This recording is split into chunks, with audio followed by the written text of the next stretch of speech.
Moving on to Sims 2, we now obviously understand the general concept of the franchise. These are games that, while being cartoony and outlandish, are also trying to closely replicate certain parts of our real-life experience. The intro to this game, much like Sims 1, basically encapsulates that idea once again. You see these Sims having parties, painting, doing yoga, and some even now begging for money. Sims 2 makes it clear to the player straight away this game's going to be all about refinement and elaboration. Not uncommon, to be honest, when it comes to a series' first sequel. Some do come at it from the angle of playing things safe, essentially replicating the experience from the first game because that's ultimately what ended up warranting a sequel in the first place. But in cases like this, while you can definitely see there's many elements of the intro that stay in line with the first game, there's also plenty others which will be very appealing to those who've already experienced Sims 1. The clearest of these would obviously have to be the graphics. You might have noticed in the first game that in terms of presentation, that game was pretty restrictive. You could zoom in, out, and rotate the angle you're looking from, but you were always locked down to this set angle no matter what. You were always observing your Sims from the exact same spot, no matter how close you get or what side you're looking from. It's all done quite well, to be honest. Given the fact Sims 1 has many 2D elements all over the place, they never end up breaking that illusion. We still feel like we're interacting with a fully 3D environment, despite many features not being 3D at all. Sims 2 is a game that goes fully in the direction of 3D, which ends up leading to so many brilliant evolutions in terms of presentation, all of which we'll touch on when getting into the actual game. From the intro, we're then brought to the main menu, as you might expect. If you've got all the expansion packs like I have, the menu music will actually be different to what the original game's music was. Like all the music in these games, any theme which plays here sounds great, but it's particularly the one that was brought in for the Apartment Life DLC that's far and away my favourite.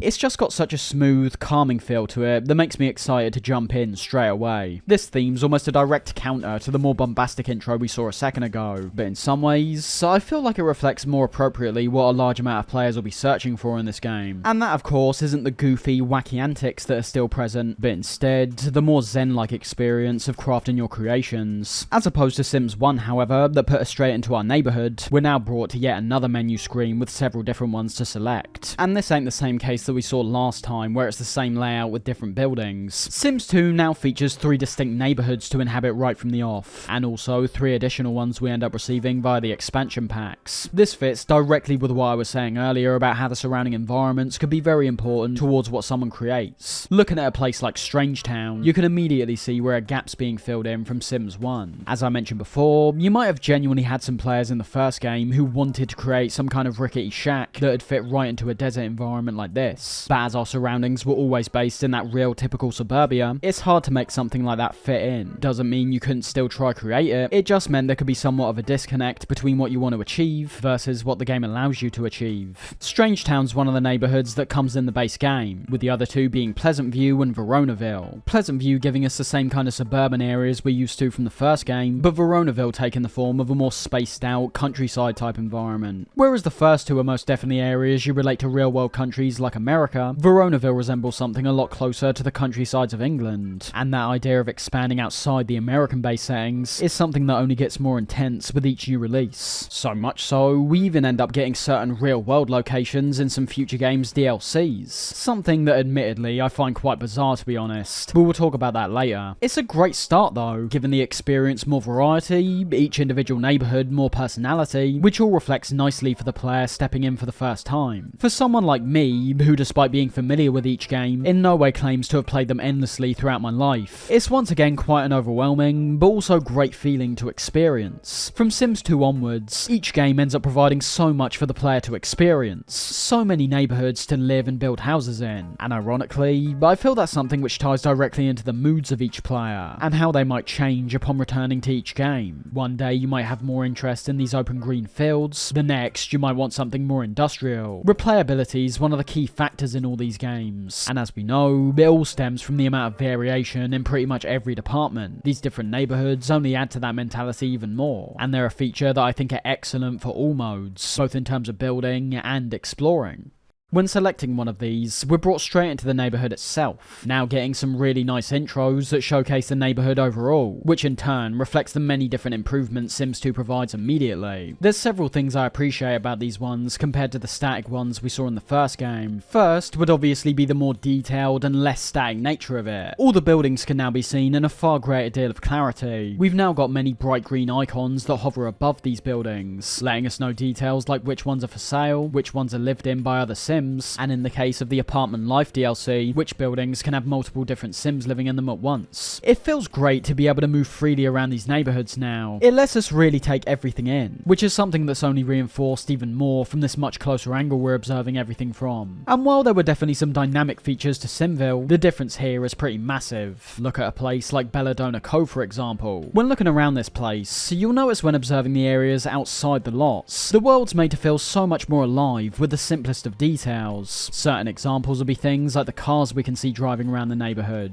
buildings like the factory towards the bridge that we can see producing smoke. As I say, there's a much stronger feeling of immersiveness in these moments, and from my experience, it's something that will almost immediately grab players and make them want to delve deeper into the world. Not to mention as well, there's now also a decorations tab we can access to spruce up our neighbourhood even more, being able to place down things like new buildings, large rocks, billboards, all things that don't affect anything gameplay wise, but simply serve as yet another nice little touch that lets you really transform each neighbourhood and make it your own. All these games have a good amount of charm to them, but in Sims 2, I feel that's cranked up to quite a significant degree. There's something genuinely nice and inviting about most of these places, and I also think there's no mistake that everything past Sims 2 from a stylistic standpoint draws back to this entry compared to the first one. I think the aesthetic for Sims really gets set in this game, and that can likely be seen even more blatantly when creating our new Sims. Now, as you could assume, much like the first game, while Sims 2 no longer has the most in-depth customization compared to 3 and 4, it's an absolutely massive step up from the first game in about every way you can imagine. While I really don't mind the first game's reliance on presets, mainly because of how many options there still were to choose from, Sims 2 is a whole different kettle of fish. Pretty much every single thing's been elaborated on, from their facial features, to their clothes, to their personalities. Customization's now broken down to 6 options, the first 2 being rather basic. We can still name our character, change their gender, and change their skin colour, but you'll notice there's actually some additional options in this first tab we haven't seen before. Whereas before it was either a case of making a child or an adult, now there's a few more different stages we can see. You can now make a toddler, a teenager, and an elder right from the off. And I mean, those are 2 big differences realistically. Not only do we have the option to immediately create a sim that's in their later years, but that stage of life quite literally didn't exist in Sims 1. In fact, stages of life didn't really exist at all. If you got your Sims to make a baby, you would end up seeing a sim that's clearly younger in age compared to the regular kids in that game. However, not only did the babies in this game have no real impact, considering they're treated as a mere object, not an actual sim we have to look after, but after 72 hours, they also grow up to a child and stay that way. The only way around this was to use the Age of Instant charm in the Make a Magic DLC, being able to make your child age up to an adult, but also having this be a one-way route. Once that change happens, there's no going back. So while being somewhat present, life stages weren't really a thing in the first game. You had babies, children, and adults, with there being no real aging past the initial baby stage. Adults, for example, never get old. Dying of old age literally isn't a thing. That all changes in Sims 2. Not only can we start each character off at any stage we please, but there's now a full-on aging system that, much like in real life, puts a time limit on how long every sim will live. A fantastic and essential feature in my opinion. Just envision the number of engaging and special moments this can now create. Seeing your baby sim grow up, start a family, see their parents die before dying themselves. It might sound simplistic, given that's literally all our lives in the real world, but the connection you can now form with your Sims and the emotions you might experience along the way, I feel this aging system can amplify all of that to a huge degree. And even putting that to one side, it's just something else that keeps the experience fresh. With every stage of life you enter, your sim takes on a slightly different appearance. Great on the surface, but even better when you start taking into account how players will then rejig other elements of their appearance to coincide with this, changing the kind of clothes they wear when transforming from a teenager to an adult or an adult to an elder. Just simple things like that can create a hell of a difference, making players invest even more of their time into the game while only ever really getting enjoyment. And I say that from the view that everything here is optional once again. There's nothing telling you that you have to change up your Sim's style when getting older. It's just something I imagine will be the case for many players. On one hand, giving those players who love the customization aspects more more to focus on, and on the other, giving players who perhaps enjoy the core gameplay of the live mode new dynamics they have to adapt to. The final thing we choose in this first tab relates to body type, being able to make your sim larger or thinner. But with there only being two options, and with there not really being a great deal of difference between either of them, it's not that big of a deal. I do like how we've now fixed that issue in the first game where certain clothing was directly tied to certain body types, but it's only in the upcoming games where morphing the appearance of our sim's body is a bit more impressive. Selecting our head in the second tab can be totally irrelevant realistically. While not minding the return of these presets,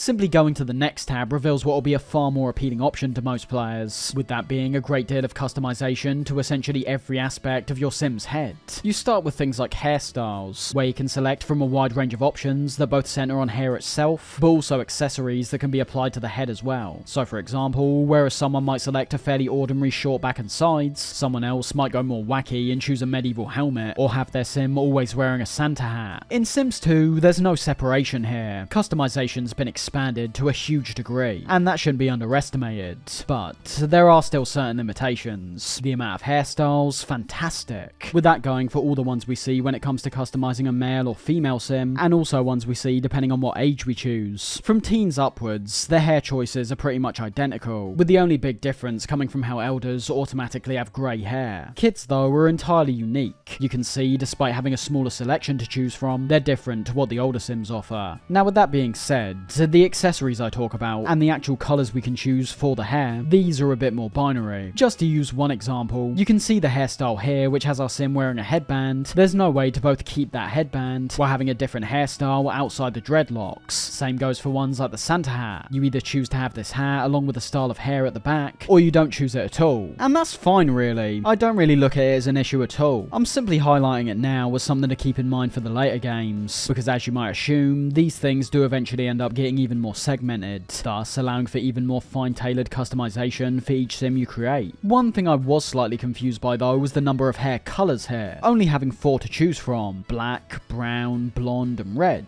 These are obviously purely centered around natural hair colours, with there being no way in the base game, nor any of the DLCs, for you to get more experimental and perhaps go for blue, green or purple hair for example. And I was quite surprised by that, to be honest. I get we're only at the second game, and customization as a whole gets more expansive in every department later on, but hair dye is one of those things that's quite integral to a lot of people's appearances, so to only have 4 set options and a lone grey option for the elders, it does feel quite odd given the extent customization's been improved as a whole. Things end up getting even more detailed in the facial department. As you can see from all the icons here, we're finally being given the chance to mould our sim in far greater detail. We start by selecting one of many face templates, with all of these changing up many features in multiple different ways. Some give you bigger lips with smaller eyes, some make your eyes massive while having very slim cheekbones, but where things get even more in depth is when it comes to the additional options below these presets. These make it so that twisted players like myself can finally create the abomination they desire. Equally though, of course, it presents an extra layer of fine tuning that I find to be excellent. Admittedly, given what we saw in the first game, I feel the presets alone might have been sufficient for most players at the time. We already solved the issue I had in the previous game by making features like clothing, facial appearance and hair entirely separate, so to have all these variations of faces be something you can further customize, it really is great. And don't mistake, there's a lot you can mess around with here. You can move the position of their eyes, shrink their ears, make their jawline sharper, and that's purely in this first tab. Checking out the other ones here that focus purely on areas like the eyes, nose and mouth, it's revealed there's actually even more ways for you to shape your sim's face. Not only from those sliders I talked about, but also the many different presets we see in each category as well. It once again reaches a point where not much has to be said. Simply observing all these individual tabs, the options they present the player and the wildly varying outcomes that can be seen, it's a grand improvement from what we saw in the first game. Heading further down to the clothing section however, that's another good point about how all the customization here has been laid out. I love the way in which the game maintains and enhances that sense of charm we're used to by this point, while also having several features that are genuinely practical as well. I'm talking about things like the ability to zoom closer to our sim to observe them in greater detail, the way we can spin them round to observe them from different angles, and even small things like placing a mirror behind them so we can see their back without turning them. Things like this weren't present or really necessary in the first game, to be honest. Not only were sims far less customizable compared to what we see here, but they also had nowhere near the same level of clarity. In some ways, you could say the heavy pixelation actually helped to enhance those sims, due to it essentially obscuring the less detailed models. The customization screen here though, make sure you've got crystal clear view on every part of your sim. You want to see how a certain hairstyle looks from the back, back, flip them round and find out. Very simple things realistically, but they're also not a given.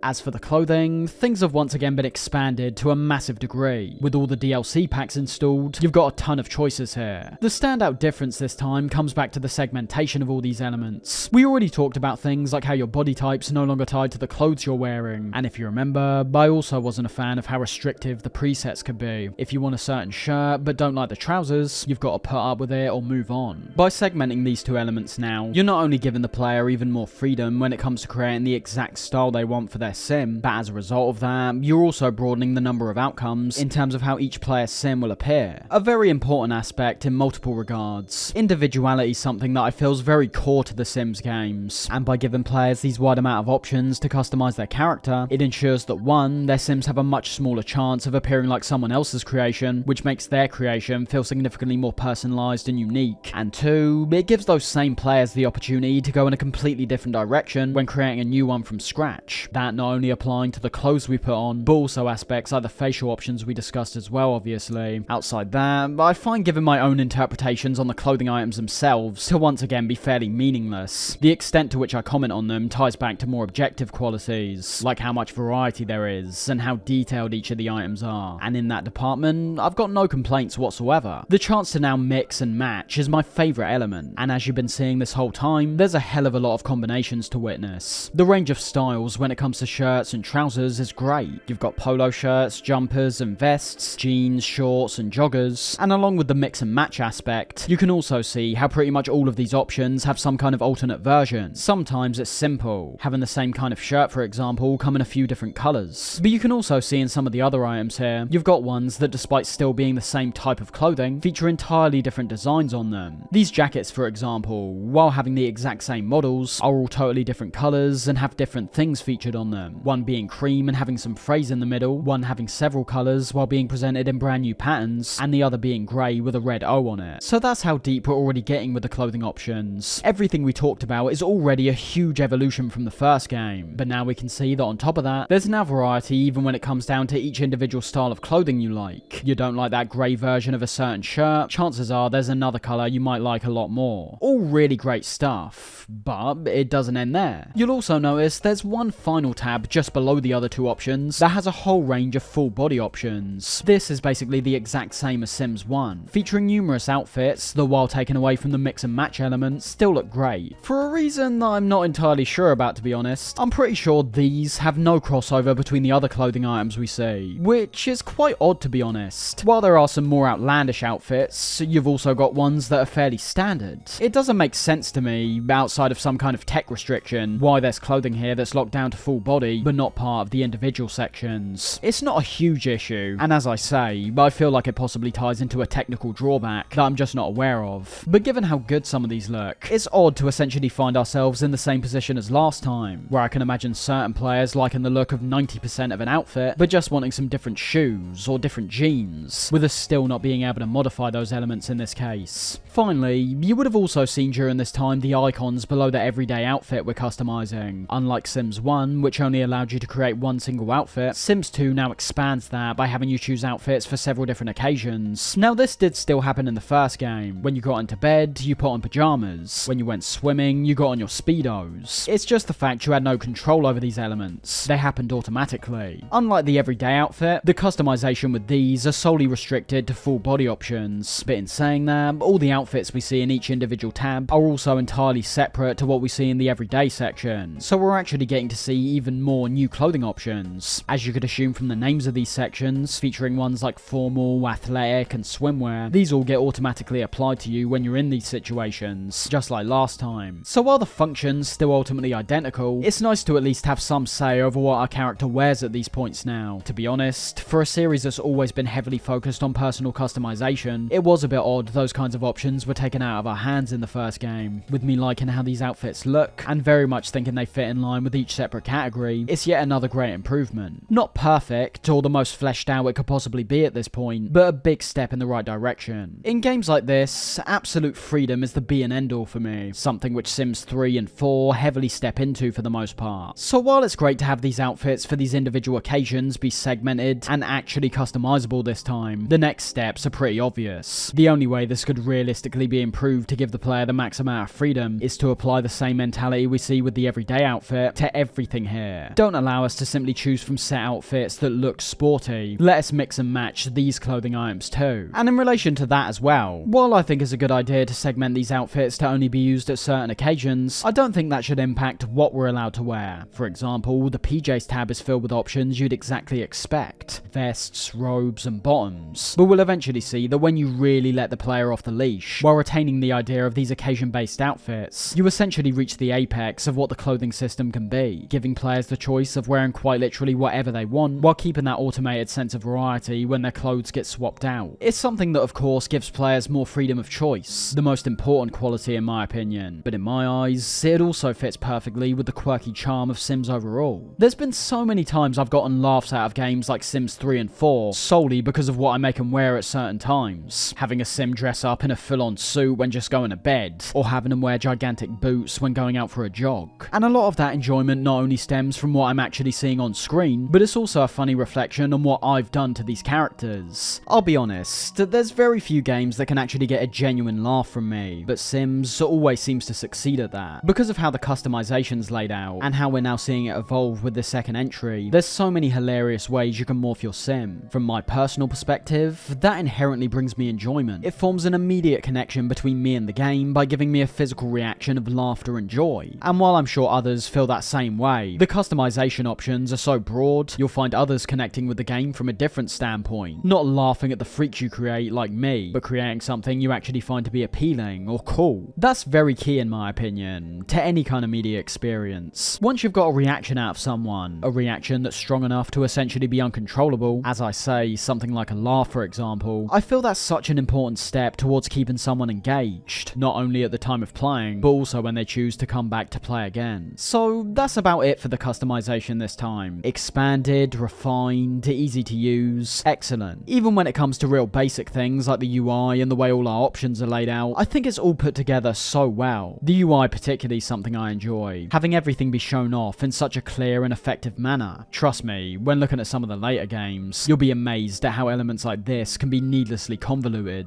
with Sims 4 in particular featuring many UI elements that seem to confuse, obscurate, and draw out the customization experience for essentially no reason. The final tab relates to our Sim's personality once again, being able to select a couple things described as turn-ons and offs, basically things they'll be more or less attracted to. And you've also got the aspiration tab, featuring the same kind of personality points at the bottom, with the star signs once again appearing above. But at the top, you'll now see there's 6 individual aspirations we can assign a Sim. There's ones like the family aspiration, which as you could assume has your Sim aspiring to have a big family. We've also got the fortune aspiration, where they want to be rich and successful. The romance aspiration, where they're constantly pursuing love. The question is though, why is this being made a binary choice? In theory, we could apply these aspirations onto each Sim ourselves, making them pursue each of these pathways in life on our own. Well, these actually tie into a very gamey element of the experience, one that was nowhere to be seen in Sims 1, and it's a route that, I'll be honest, is somewhat surprising given the nature of Sims overall. We'll talk about these more in a sec though, when getting into the actual game. Now, with our family created and their personalities set, we're in the same position as last time. We either move into an empty home, move into an apartment if you've got the Apartment Life DLC, or create your own place in a spare lot. It's no longer a case of cycling through different neighbourhoods despite keeping the same layout. Each neighbourhood's now set in its design, with the big difference coming from how you shape it. We can now easily take out any of the buildings here with the new bulldozer option, where quite simply, even if there's a family living in one of the houses, we can click on a building and have it outright removed. We can do this with essentially every building in each neighbourhood,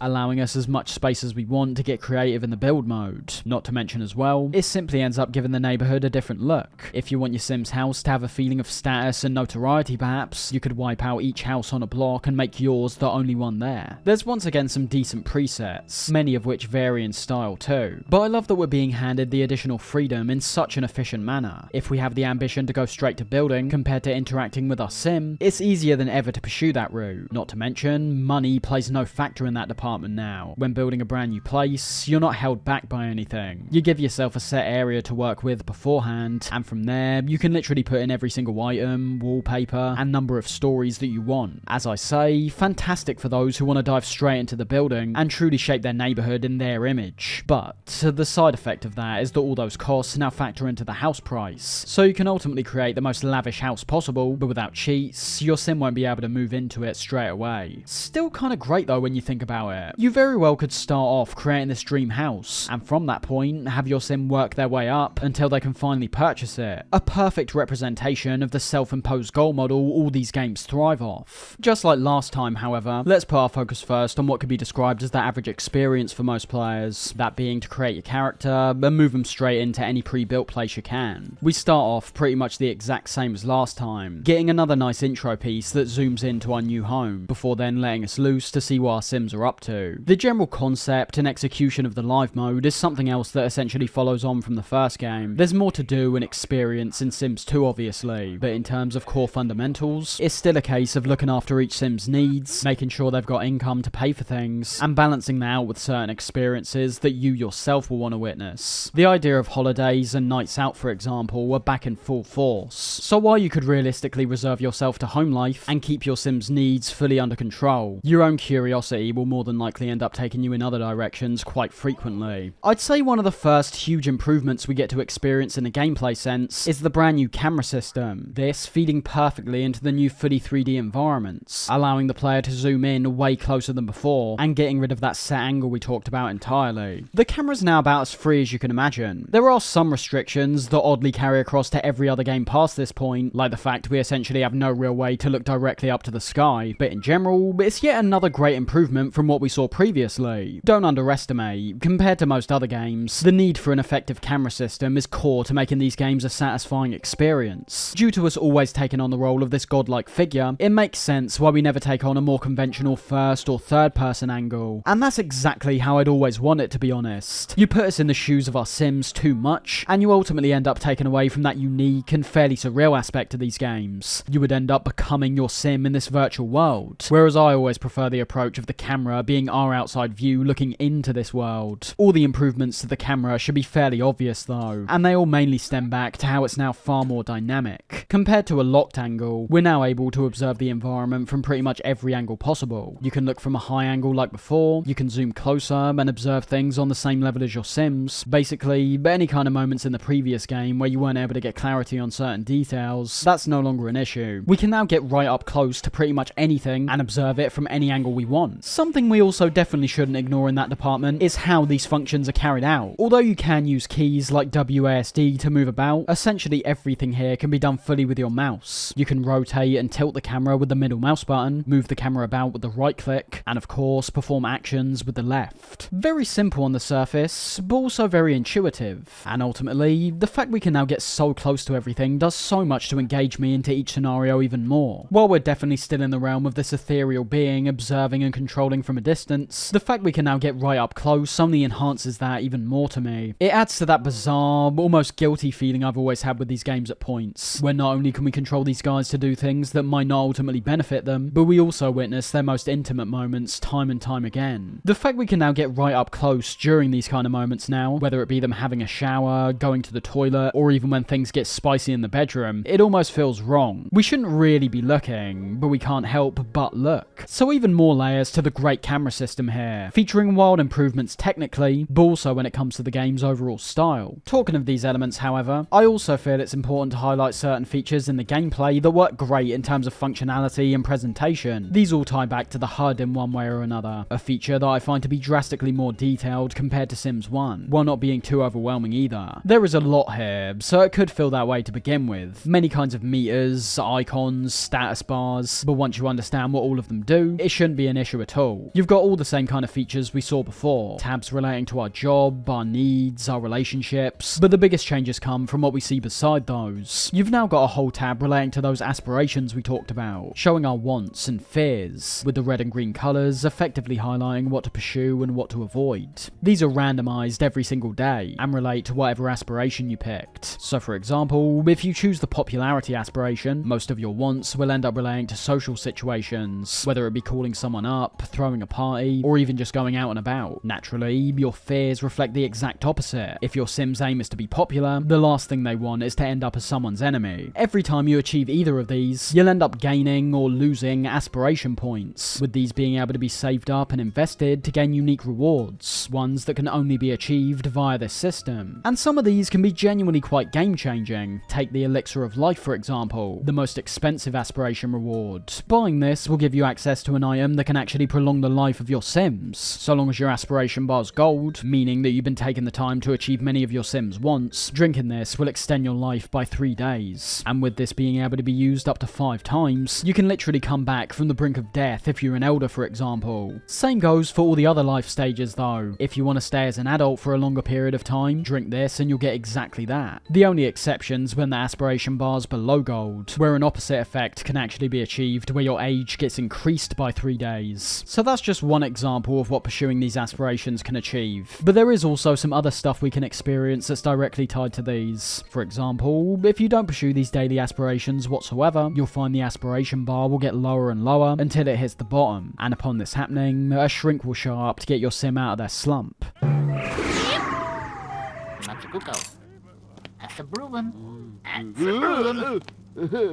The free time DLC was where the lifetime aspirations were actually added, with one of the most helpful aspects of these coming from the lifetime aspiration benefits. These are 4 separate categories we can invest aspiration points into. 2 of these, those being needs and work, being nailed on no matter what aspiration you pick, and the latter 2 being the aspiration you chose when creating your character, and a brand new aspiration you can choose to accompany it. These can switch up the game in a major way, most notably by relieving certain stresses that we're all too used to by this point.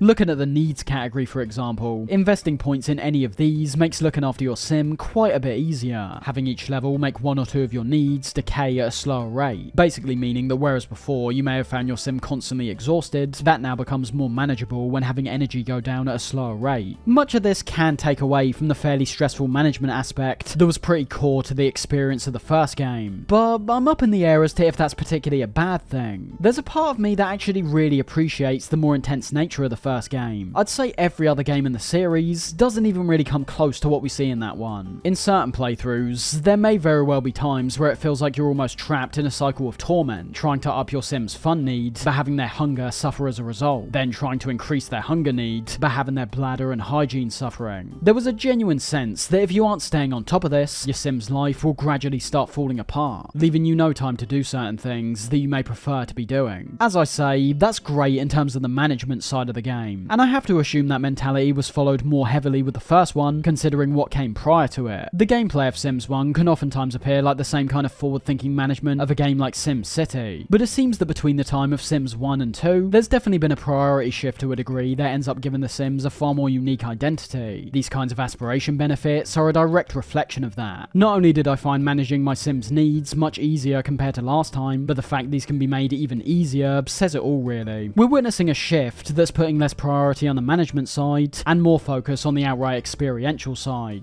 And it does make sense in many ways. From my own experience, it did start getting quite annoying when trying to explore some of the new areas in the first game, while constantly having my Sim complaining because they're hungry or they want to socialise. I get the needs are a core part of the Sims experience, but as the series starts to evolve, it becomes blatant that that side of the game starts to essentially be put to one side in favour of the more outwardly entertaining parts. Turning our attention back to our daily life, however, something else you'll notice almost immediately with this game is the increased level of detail in pretty much every single department. This is best showcased for me in the kinds of mundane activities we'll be seeing many times over. TVs in the first game, for example, simply showed static images, while this time you not only have actual footage playing, but whatever you see is also directly tied to whatever show you're watching. If you're watching horror, you might see a film relating to a werewolf. If you're watching sport, you might end up seeing a boxing match play out. It's great to witness, giving the world even more personality by actualising these facets even more. A TV is actually functioning like a TV now, and I appreciate the effort that clearly went into making all these individual programs too. But it doesn't end there. Cooking's also been expanded to a massive degree, having the number of meals you make not only be increased, but also once again having the actual appearance of these match up every step of the way. Again, if we look back to the first game, most times, no matter what you're making, you'll see your Sim cutting up what seems to be vegetables, oftentimes putting it into a pot, pot, with the contents of this pot always appearing red in colour, and then either putting it into an oven or having the meal be complete, with the meal itself oftentimes looking like nothing you'd seen up to that point. As I say, Sims 2 takes that concept and adds a fantastic amount of detail to it. In the scenario you're making some ham sandwiches, for example, you'll actually see the ham and bread on the cutting board, not just some random vegetables. And on top of that, while making these, you see your sim performing actions that genuinely fit in line with what making a ham sandwich would be. No cutting or stove usage, but instead doing things like spreading butter on the bread, putting seasoning on the ham itself, with this translating to a vast number of the other food items too. And it's yet even more proof to me that when it comes to what these games should always be improving on, detail is the absolute key. Because of the unique type of game Sims is, you could add loads of exterior stuff that in theory might appear elaborate and impressive, but you fail to achieve those minute details, and you're turning off what I perceive as a large part of the core fan base. And the reason I feel that way is because, oddly enough, as we'll see when it comes to games like Sims 4, there's quite a few parts of that game that actually do take a step back in this department, even when comparing it to the first game. And as a result, you naturally have many players feeling underwhelmed by that fact, and having them describe the experience as one that feels far more lifeless and hollow. So these details in Sims 2 were excellent and plentiful. While I won't categorise every single one here, there's something else that you'll just naturally witness in many of the gameplay segments. Everything in this game really does feel like it's refined with a fine-tooth comb, adding even more to the charming nature of what was set up in the first game. Taking a look back to our HUD, you'll see in the section at the bottom left corner many elements that are both new and returning. You've got things like the zoom and rotate buttons, which are pretty irrelevant now considering how the mouse functions. You've obviously got all the different modes, the pause, play and fast forward options, but you've also got some brand new features like the addition of what day it is next to the time. That's right, Sims 2 now actually has days, and these are vital for a few reasons. The most blatant one can actually be seen as yet another UI element above, that being the aging system. It only made sense that if you're giving each sim a set number of days to live, the concept of time itself should be more solidified,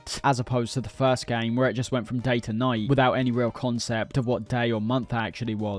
Equally though, it's also a metric that can help out with things like our job. Adding days now turns our job into something that functions far more realistically, whereas before it was literally non-stop working with self-imposed days off, ones which were also chastised for. Now you've got an actual routine to follow. Depending on what the terms are in whichever job you choose, many things can obviously vary, and of course how many days you work each week. This means you can now actually plan around your job far more effectively, as your days off are now set. So in the case you want to throw a party for example, and you've got a day off on Monday, it gives you a clear idea that Sunday's likely the best time to do it. So again, outside of simply giving the player more clarity, which I think is pretty essential to begin with, there are actual functions to marking these days down now. In relation to time, however, you'll also notice when looking just above that section, there's a number of icons that appear to relate to the 4 different seasons. These are something else that were added via DLC, with their main function being to add to the overall realism of the experience. Once again, unlike the first game where we literally never saw any change in the weather, these seasons not only liven up the world and how it appears, but also add some gameplay factors we have to consider. As you'd expect, when it's winter, it gets snowy and cold. When it's spring, there's quite a bit of rain. A brilliant reflection and reinforcement of those more realistic time factors we just talked about. Not only are we now seeing how many days and months are passing by, but that's being backed up by how we see the world naturally shift between these seasons. Outside of simply more interactions, like being able to make snowmen during winter, or being able to play in the rain, the gameplay side of these is once again mainly highlighted in moments that lean into the realism, most notably when it comes to your sims getting ill or getting overwhelmed by certain weather conditions. Illness already existed in the base game, but was more tied to aspects like our needs, or if they're in close contact with someone who's also sick. Basically it was a case of either getting food poisoning or letting yourself get run down. The main thing these seasons now factor in is temperature, even adding a separate style of clothing referred to as outerwear, prioritising clothing that will keep you warm during the especially cold periods. What you'll find is that in the event you're out and about while it's snowing, for example, your sim has a high chance of getting ill if you aren't wearing the appropriate clothes. The same applies for opposite weather conditions too. Wander about in the blazing hot sun for a while with a huge jacket on, and your sim can actually end up with physical sunburns on their skin, and they'll also be able to pass out from heat stroke if they get too hot, which actually could lead to them dying if they don't get help. So another great and much appreciated feature that I feel is definitely a necessary step forward when it comes to what this series aims to achieve. One last thing I want to highlight real quick regarding the elements we can see in in the HUD is the options we have relating to how we view buildings. Now these options were already in the first game, and realistically haven't been expanded much since. But ultimately, I think that's because they pretty much got it spot on right from the start. I'm not exactly sure about the general consensus on how this works, but I honestly think it's a part of these games that's actually quite underappreciated,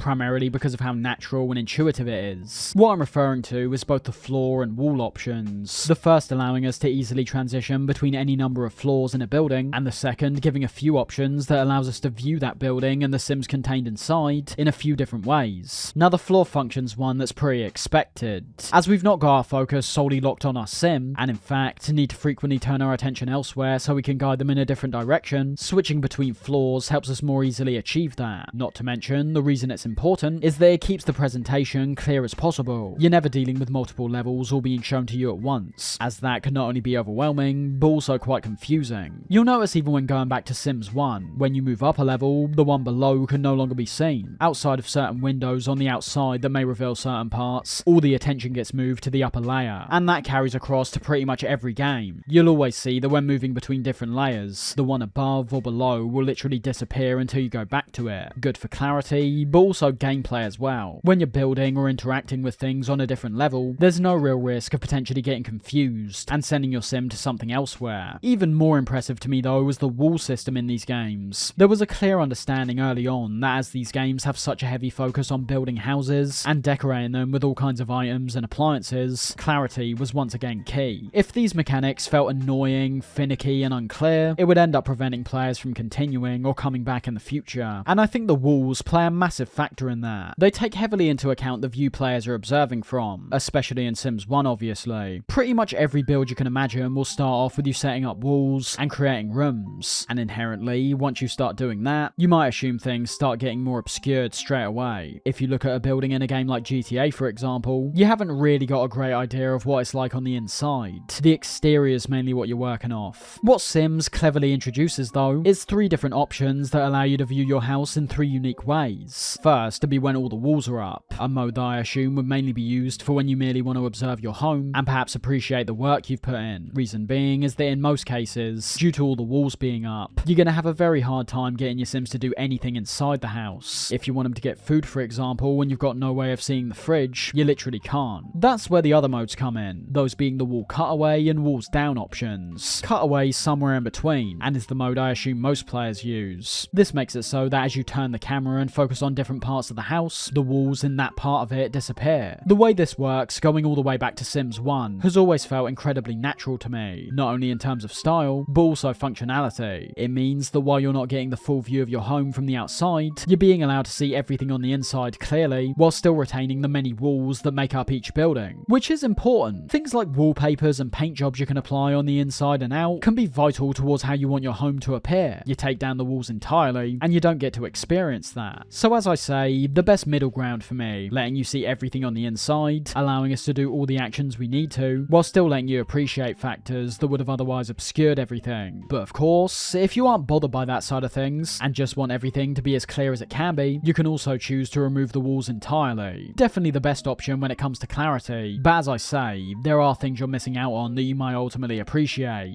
The main reason these impress me, but ultimately comes right back to function. The idea itself fits in perfectly with the core fundamentals of these games, and the manner it's executed is smooth, easy to use, and perfect for when you want to showcase your house from the inside or out.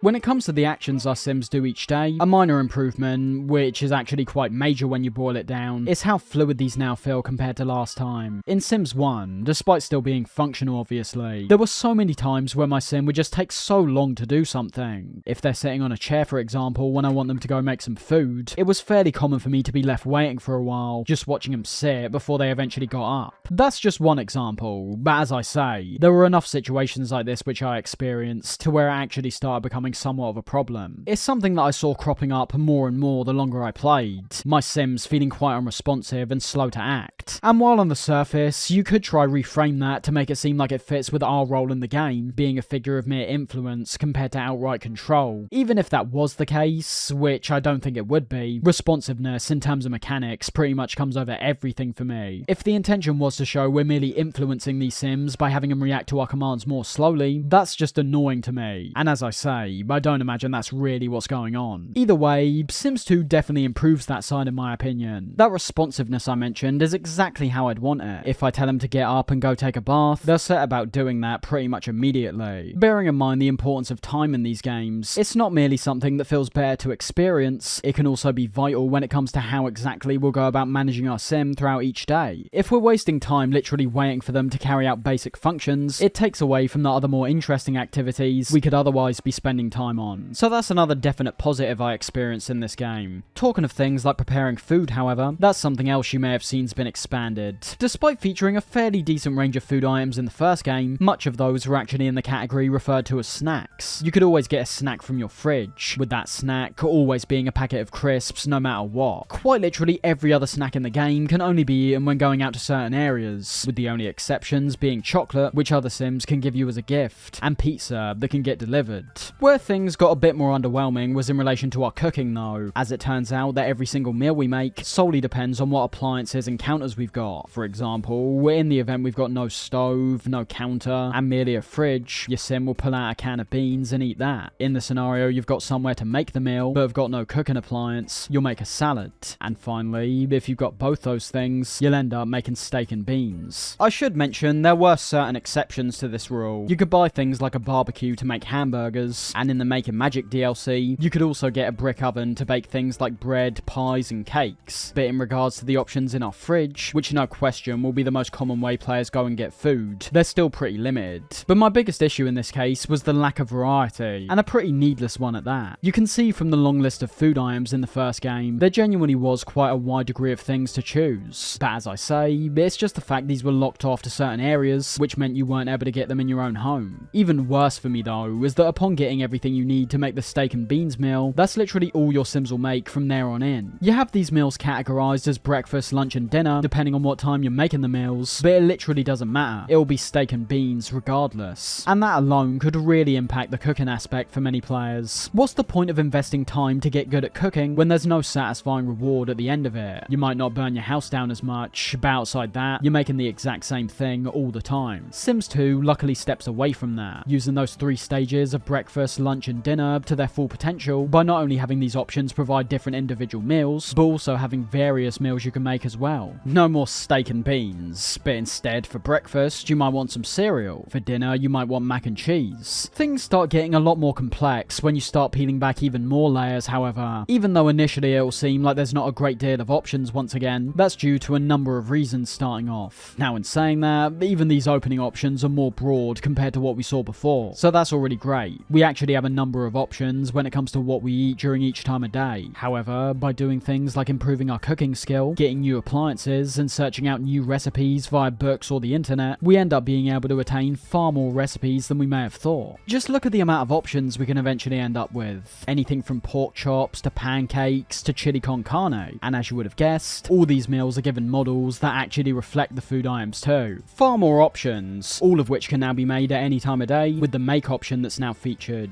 Meals are still segmented to a certain degree when it comes to the different times of day. If you click have dinner for example, you'll only be shown a certain number of meals that relate to this dinner period. However, by pressing make, all these options are made available to you at once. You can now finally make a full-on roast for breakfast if you want to. All round, food's yet something else that's been massively improved. And even looking outside the cooking, the way we buy, use and obtain food now comes in a few different ways. To make many of the meals we've just seen, we actually have to now buy groceries to keep our fridge stocked, something we can either do by ordering them online or even more immersively, going to the grocery store ourselves and buying them. It's not that deep particularly. We're not picking and choosing individual ingredients, but instead are merely bulk buying general food supplies and taking them back home. Still a feature I love though. Food deliveries are still here, although outside pizza, there's only one more type of meal we can order, that being Chinese food. And of course, with lots being even easier to access and even more plentiful compared to last time, you can naturally assume there's also restaurants we can go to in each neighbourhood where the cooking's done for us. These being particularly beneficial if your cooking skill isn't that great, as you can then fill yourself up on quality food that you aren't able to make yourself. All good stuff.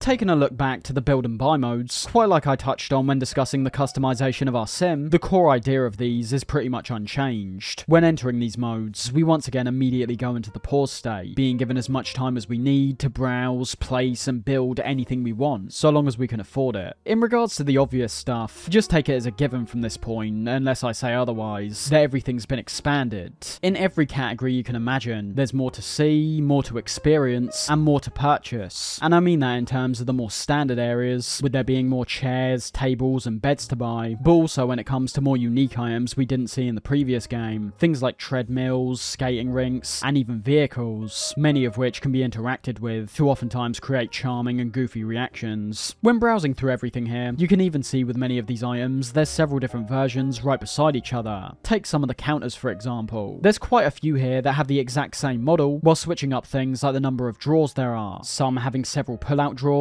others having a larger space at the bottom. And while I can appreciate this, once again having the most minute of details focused on, I can't deny that it can sometimes feel a bit like padding. You'll notice in future games where the amount of furniture becomes outright insane. They have to condense so much into these menus that you've got more chance of missing these kinds of varying styles, despite there being so many more. You do that same thing with some of the categories here, and the amount of options we've got becomes a bit less impressive. Still a good amount, I'm not trying to diminish how much there is to see, it's just something I noticed pretty much straight away, and ultimately gave me somewhat of an appreciation towards games like Sims 3 and 4 that don't pad their menus out like this. Looking away from that slight nitpick however, kind of like I just mentioned when talking about future games, despite there being certain items I've just highlighted as being padding somewhat, don't immediately assume that means they're cutting corners, because that's far from the actual truth. In fact, given what we do see, you might have thought I was actually being quite harsh a moment ago. Essentially, in Sims 1, every item you chose would basically have one style and that's it. There were some exceptions in the same style that we just talked about, multiple items that use the same model while changing its colour, but outside that, if you liked a certain style of chair for example, but didn't like the colours featured on it, you were out of luck. A trend that you might have noticed runs across quite a few elements of the first game. Sims 2 is almost the polar opposite, and that applies to essentially every item you can imagine. Now I do mean essentially every item. There are still items you'll find here that either have limited or no alternate versions attached, but when clicking on most of these now, you'll see that inside the description box, there'll now be several different versions of the item you selected. Sometimes these changes are as simple as a colour swap, and while I use the word simple, it's a basic change that ultimately creates a massive difference, removing the issue I talked about where players may have felt held back from choosing a certain item solely because of what colour it was. If you don't like the base colour of any kind of chair, table or appliance, chances are now that you can actually select it and change the colour to something you prefer. Now it should be said, the colours we get to choose are still presets. Unlike we'll eventually see, there's no way to get certain colours outside of the ones that are offered with each item, but that's fine ultimately. Every meaningful comparison with the sequel realistically should stem from the past, not the future, and compared to Sims 1, the level to which you can now fine tailor so many items in your house is superb. The only thing I will say though is that we're now starting to see even clearer examples of how the commentary I loved in the first games are already pretty much gone. In carrying out what I described, there's no longer really any issue when it comes to the correlation of what we like versus what's the most effective. It's still there to a degree. More expensive items almost always end up benefiting you more, but as you can not only change the colour of most of these items, with many of them also featuring additional patterns and styles too, even a model that you might think looks inherently ugly can now be made more appealing. We're now essentially witnessing more of an outright endorsement of that same consumerist mindset. A big part of why I like that commentary in the first game is that oftentimes the most beneficial item, aka the most expensive, wasn't always what I think looked best. It's something that genuinely made me question myself. Am I buying these things because I like them, or am I actually buying them because they have a certain status attached to them? Now that doesn't really matter. There is so much more focus put on giving the player things they like, that previous angle almost outright disappears. Check out appliances like the fridges or stoves for example. Refrigerators in particular basically have zero nuance now when it comes to the gameplay. You'll notice that no matter what one you pick, they all have a hunger rating of 10. No matter if you choose the cheapest fridge or the most expensive one, you can make all the same food so long as you've got the right tools and skills. Now that's about the most extreme example you'll see, as that literally does away with almost everything in a gameplay sense. But even when looking at stoves, you'll see that while there's some actual variation when it comes to the hunger ratings, with these being related to the price once again, the escalation's too intense in my opinion. You've got one stove with a rating of 1, another with a rating of 4, a random one with a rating of 7, with every other one once again being a 10. Everything here is telling the player it's now up to them what they want to choose, and equally, it's also saying they're not really really going to have any gameplay repercussions either. By leveling things out in this way, giving you several items in these categories that are all marked as a 10, whether it be hunger, comfort, or whatever, you're setting a mentality for players that they've got mostly free reign when it comes to what they choose. Fact is, when it comes to the lower rated, extra cheap stuff here, their appearances are not only more unappealing, but they also don't help you as much. There's plenty of items in these categories now that are not only much more effective, but are also not even that much more expensive. Again, I use the stoves as a key example of this. Why would you ever bother purchasing the cheapest one when for just a few hundred more, you can get one that ups the hunger rating by 9 points? Don't get me wrong, that's not how every category works here. Looking at areas like chairs, sofas, and beds for example, you do actually end up seeing a lot more variation, not only in the price ranges, but also what each one provides you with. The most expensive bed, for example, costs around 3,000 simoleons, and by investing in this bed, you do end up getting the best benefits when it comes to the energy, comfort, and environment ratings. But 3,000 simoleons is a lot of money starting off, so you've got to start figuring out in your mind if you want to buy this, and potentially have to cut some corners in the other departments, or look at the other options and go for something that's got a more reasonable price tag. My point is, there's actually things to think about. Outside your personal taste when it comes to the style of these things, you're also thinking about money, how it could best be used, and if the stats you're getting are the most important thing. These are things where I take personal opinion out of the equation. If you like the other angle of letting players get things they like, which are both affordable and equally efficient, that's fine. But it's undeniable that takes away massively from the overall depth of the gameplay system. Freedom is fantastic, but only to a point. As I say, if you start leveling things out in the way we've seen at points, it actually ends up taking away from the experience. We already have the ability now to create the exact kind of house we like without any money restrictions. There's quite literally no need to apply this mentality to the live mode. For players who put all their focus on appearance and style, things like comfort and hunger ratings aren't going to matter at all. For those who put all their focus on living out a Sim's life, those kind of things will be the most important things to focus on. And for those who lie somewhere in between, that being most players I imagine, wanting to create a house they like to look at while still engaging with all the elements of the live mode, it's diminishing their experience too. As I say, by removing depth and reducing choices that will create a genuine impact, you not only make things easier for the player, but you also end up reducing the importance of certain choices that should have some weight to them. Now, with all that being said, I am still a massive fan of the build and buy mode once again. Functionally, there's not any massive changes to witness, but there are some nice quality of life additions. In regards to browsing, the way in which we see everything now has been expanded,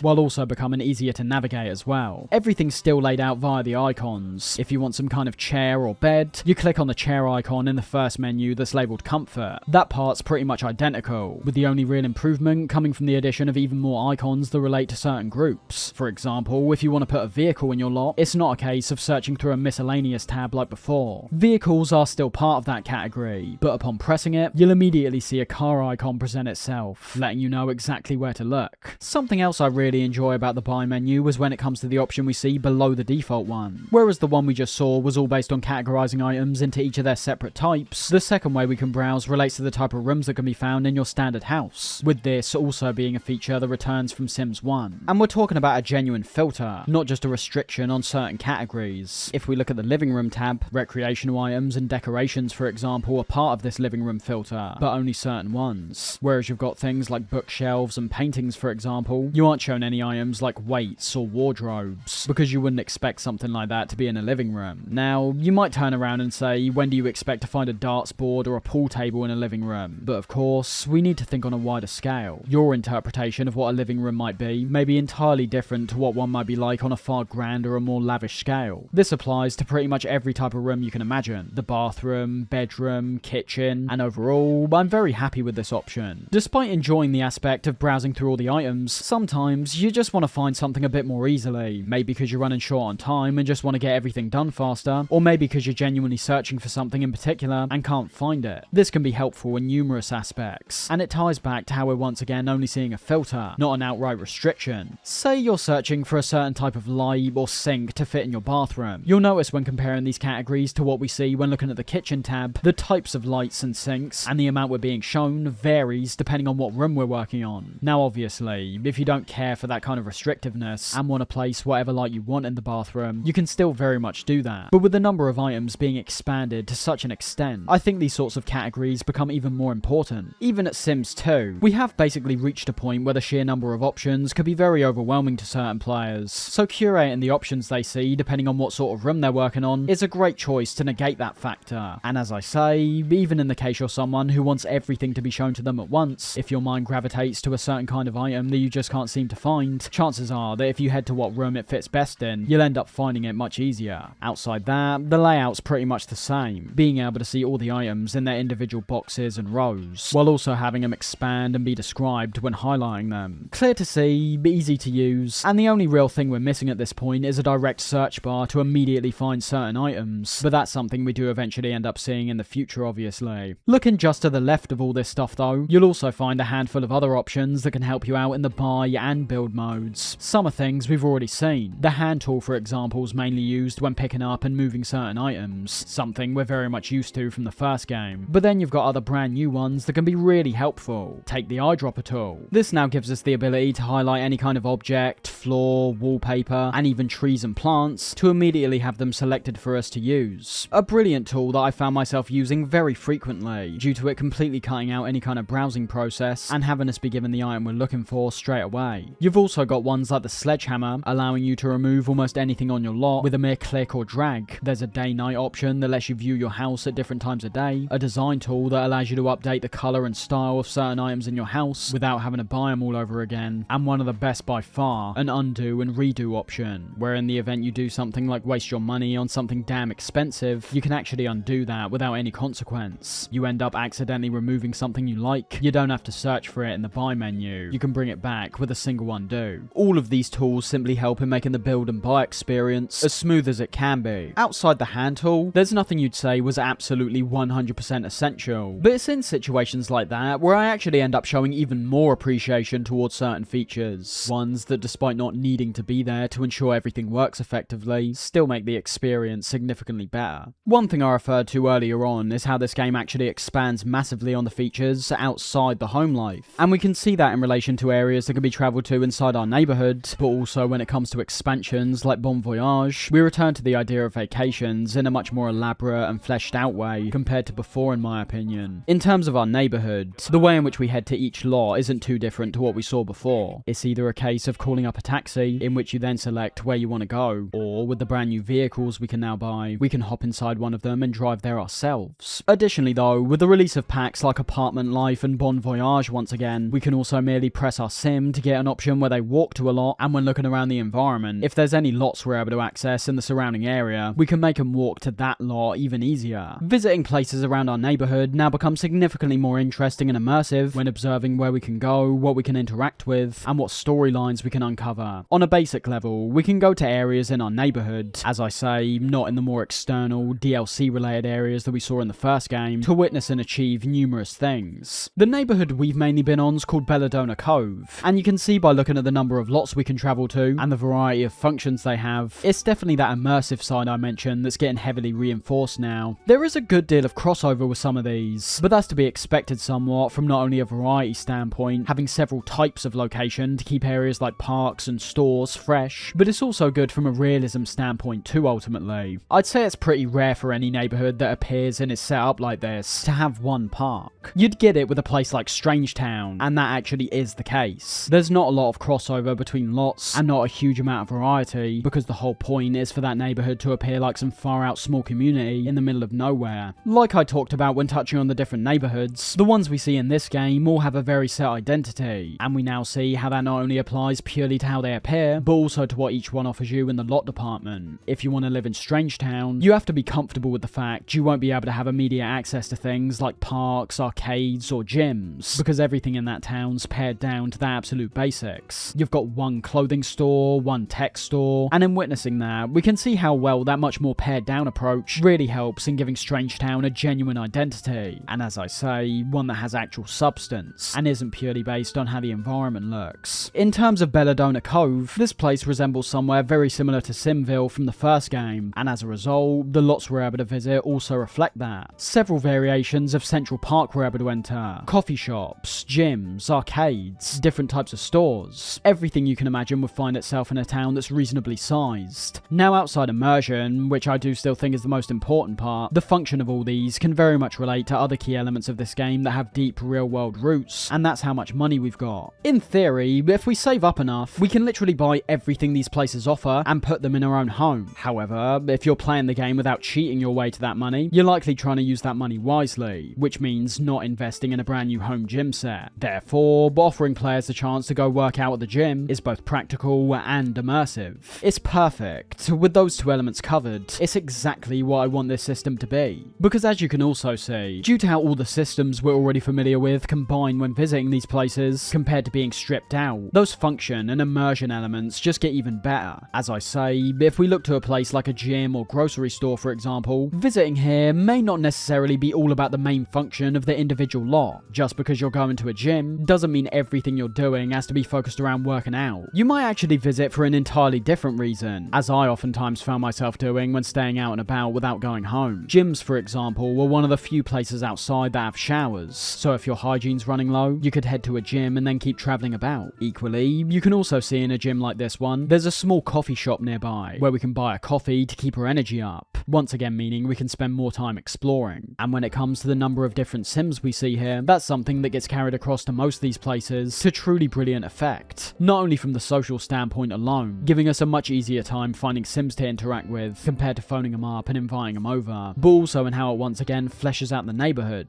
No matter where you visit, you'll soon find the same sims you've seen and maybe talked to somewhere else showing up in a brand new place. And outside of being a neat detail, this can actually have a great impact on the relationship side of the game. We're talking all relationships here, both friendly and romantic. You may have found someone at the gym earlier on that you started chatting up before they left. To then have that same sim be found again, not via you initiating a meetup, but merely seeing them out and about, it makes your interactions feel even more natural. Due to how the social system's still pretty much the same general idea we saw in the first game, there's still no great deal of nuance. You can literally interact with complete strangers outside, and all of a sudden you can then call them over to your house. That just doesn't happen. In real life, when you talk with a cashier in a store, that doesn't mean you've got any kind of relationship with them, and definitely not one that's strong enough for you to get their number and invite them over to your place. But in having these repeat meetings when visiting several places, that nuance can present itself in spite of those interactions. If you interact with a sim positively after you got on with them well before, you can now naturally assume there is some kind of relationship there. It's enforced via several meetings, and ones that most importantly appear like they're more by chance, compared to when you're inviting round what's basically a stranger to your home. So many functions to be seen there, and admittedly, that wasn't particularly absent from the expansions I talked about in the first game. Just like I talked about with a place like the gym, there were plenty of areas in Sims 1 that had multiple functions. The difference once again ties back to how they're made to feel so separate in my opinion, as opposed to the neighbourhoods we see here.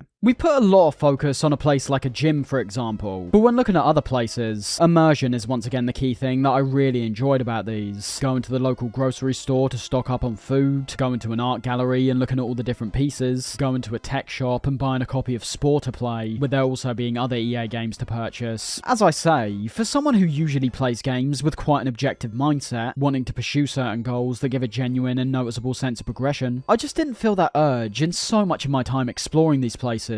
Despite knowing I could realistically buy and interact with most of these things in my home, I wanted to actively bathe in the different atmospheres of these neighbourhoods, as that was inherently enjoyable to experience. If we're being real though, that is the extent of the function here. I think most players will be getting attached to the immersive aspects that I mentioned, compared to how they work practically at this point. Not a bad thing particularly, as that's most definitely proved to be a successful approach, but it did mean that when I had been exploring for a while, certain areas did start lacking any great purpose when the initial charm had worn off. I felt that mainly in relation to places like museums and galleries. Because these locations are mainly focused around the art we see, it ultimately means there's not much to really do outside of viewing them, maybe talking to someone and going to the toilet. The best ones for me were always places that were essentially multi-purpose, as they not only satisfied multiple needs for my sim, but also the needs for me as a player to watch meaningful interactions taking place. One thing I also like about the lots now, which can be seen at our home but is even more noticeable when you're travelling about, is the external environment outside where our sim's located.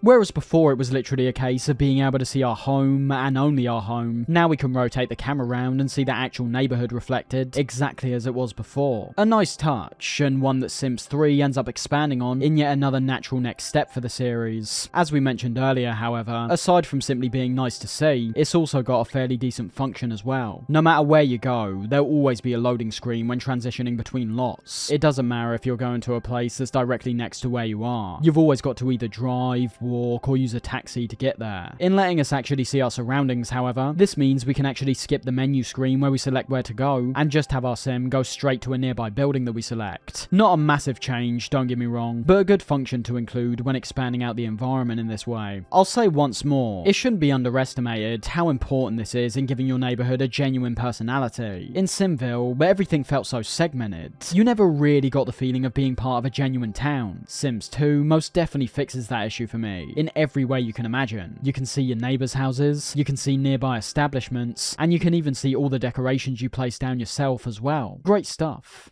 Before we move on to the next evolution of the franchise in Sims 3, however, I just want to touch on a feature that finds itself rearing its head in all these games to a degree, and that's the lore and storylines we can witness when interacting and observing the several different families in all the neighbourhoods. You get an idea of this when entering these places for the first time, being shown a number of slides that relay certain details about the neighbourhood itself and some of the people that live there. Look at Strangetown, for example. After the short intro sequence, which already does a great job at showing some of the weird parts of this place, we get several slides that end up introducing some interesting concepts, and not things you'd really associate with the kind of game Sims is. We're told about the aliens that apparently live here, with that being another good detail about neighbourhoods in their entirety, having brand new Sims that only show up in certain places. We're also told about figures like Loki and Cersei Beaker, who apparently are working on highly secretive and dangerous experiments. And most bizarrely, we're told about a figure referred to as Bella Goth, a Sim who we also saw in the first game, with the image we're given making her look ghostly in appearance, and a caption beside it that alludes to her disappearing. All of this works to really enhance the strange feeling that Strangetown is obviously trying to give off. But outside these overt references, it's fully on the player to uncover these elements on their own. They're not actually a storyline per se. There's no objective structure that we end up seeing, and even upon figuring out things about certain figures, certain family trees, and certain events, there's no culmination really. It may very well enhance your playthrough, as it gives each neighbourhood another layer of depth by giving the surrounding Sims a backstory basically. But that's it. Discovering Bella Goth in Strangetown, for example, was all that happens. You don't get anything for it outside that. In many ways though, this actually ties into the preset nature of the many other families we find in each neighbourhood.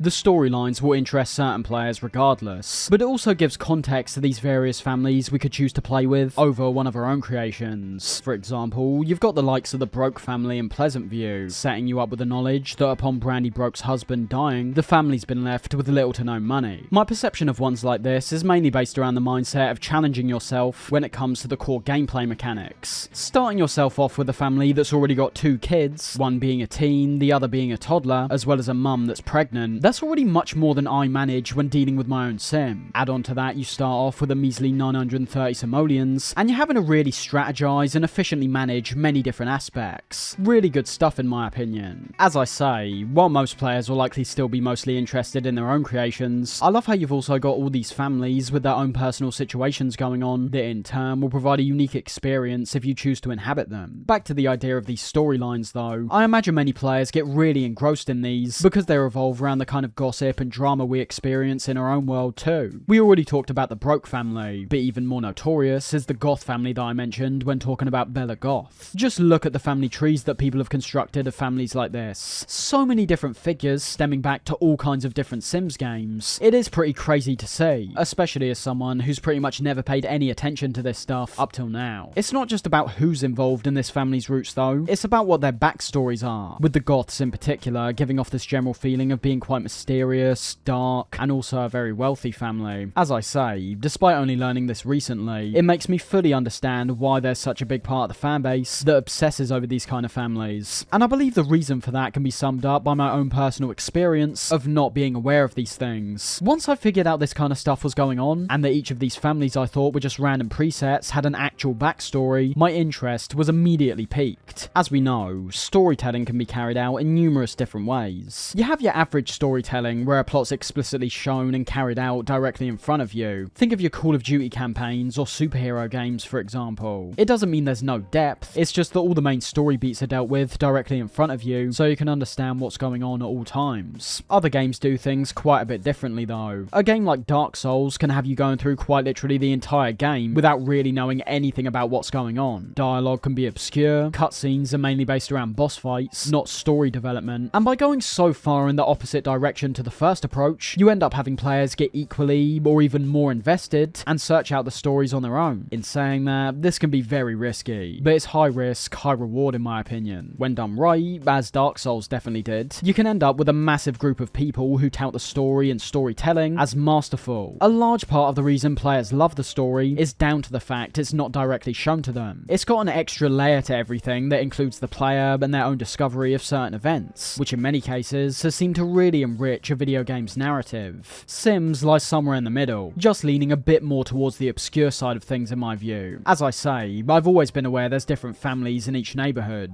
but to find out these guys have individual backstories, family trees that carry across to future games, it definitely made me a lot more interested to find out about all of these. There's a lot here, so I obviously won't go into all of them, but I'll say as well that I have to assume it's the variety in these storylines once again that keeps players searching for more. The Goth family, for example, in Sims 2 has the whole hook of Bella's disappearance, a thread that you can ultimately resolve by visiting Strangetown and eventually stumbling into her. But then you've got storylines that are even more whimsical. The Spectre family, for example, focuses around the characters Olive and her daughter Ophelia, with Olive not only having a backstory featuring details like how she apparently fell in love with the Grim Reaper and wahooed with him, but in gameplay terms, she's also in a unique position where after only a few days of playing, she'll end up dying. Add in a sprinkling of theories about her being a serial killer and her previous family name being cursed, and you can see how this storyline could very much draw in a certain kind of player. Unlike I talked about when discussing certain lots, however, I don't actually find any of this to merely be style or appearance over gameplay. As the Spectre family alone proves, having Olive die so quickly after you start playing ties into the generally dark, mysterious tone that surrounds this family's story. These two elements are oftentimes complementing each other, as we also obviously saw with the Broke family as well. We get a story of loss and financial struggle, and the gameplay actually reflects that. It's no wonder that so many have found themselves attached to these stories, as the way they've been implemented, especially in this game, is actually quite brilliant. Wrapping up Sims 2, it's exactly what I described at the start, a massive step forward.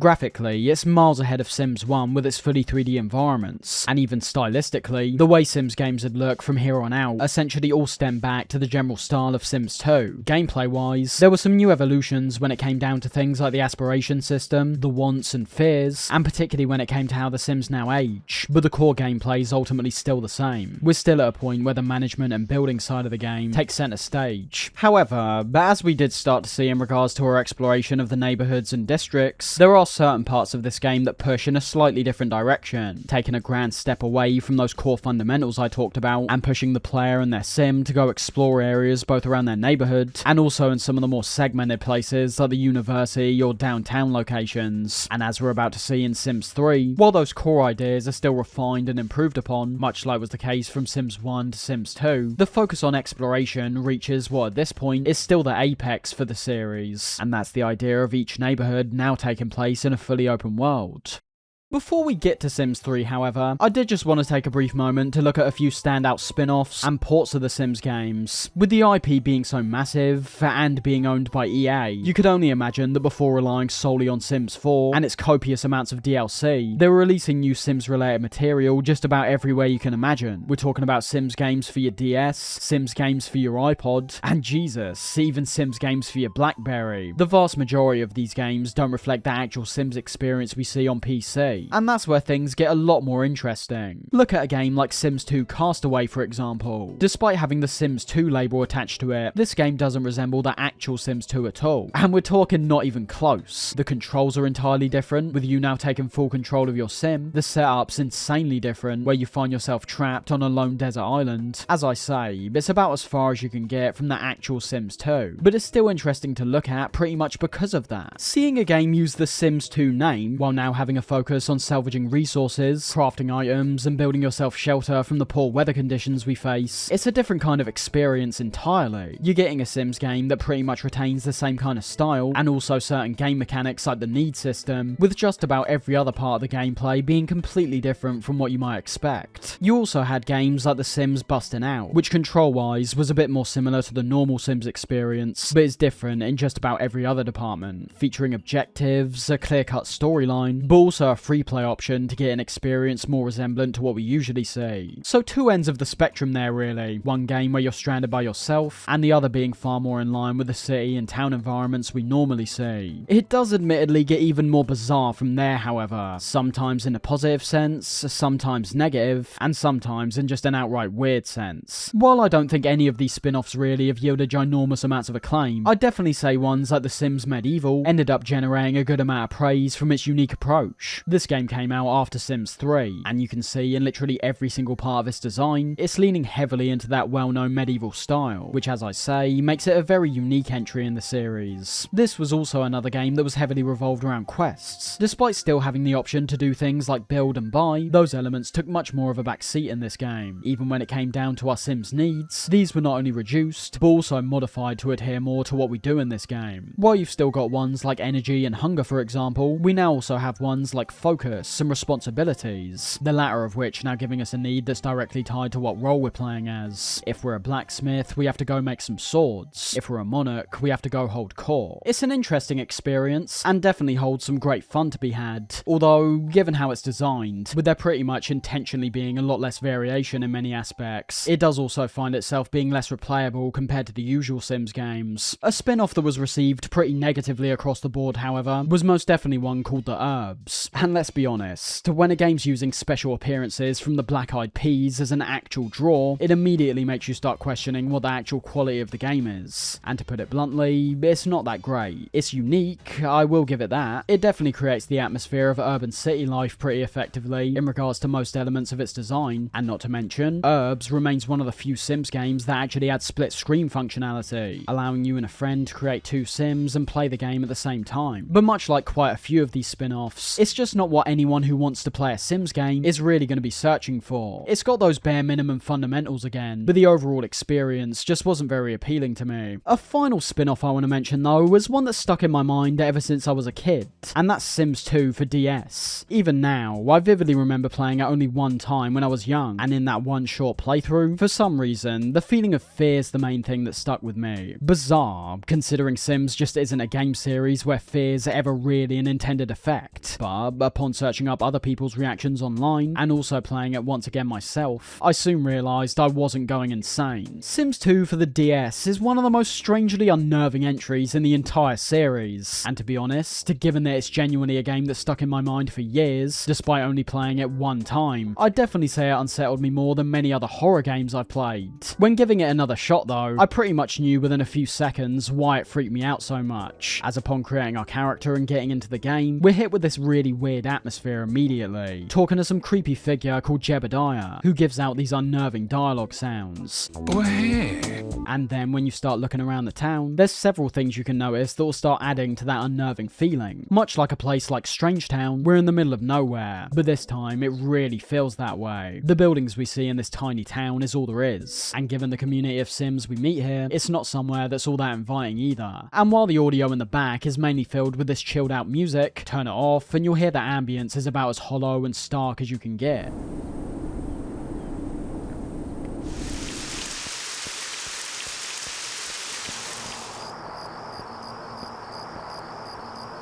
So yeah, in highlighting certain spin-offs, I hope that gives you an insight towards how many of these are carried out. I'd say expect the unexpected for many of these. Even when it comes to ports that mostly resemble the PC experience, you'll oftentimes notice certain features and details that differ slightly. Take Sims 3 on console for example. While a large part of the experience is pretty much the same, with there being certain features that are stripped out like the fully open world idea we'll talk about soon, there's also brand new features that were never in the PC version. The one I remember most being the karma system. As someone who played Sims 3 on consoles when I was a kid, it was pretty wild to find out that karma powers literally weren't in the PC version. These let you do things like instantly repair something that's broken, or if you want to be a bit more evil, you could rain down a meteor shower or send in some poltergeists to scare your Sims. It was a pretty cool system, kind of a more extreme version of the aspiration points in Sims 2, giving that version its own unique identity, even despite not being particularly superior in any given aspect when compared to the PC version.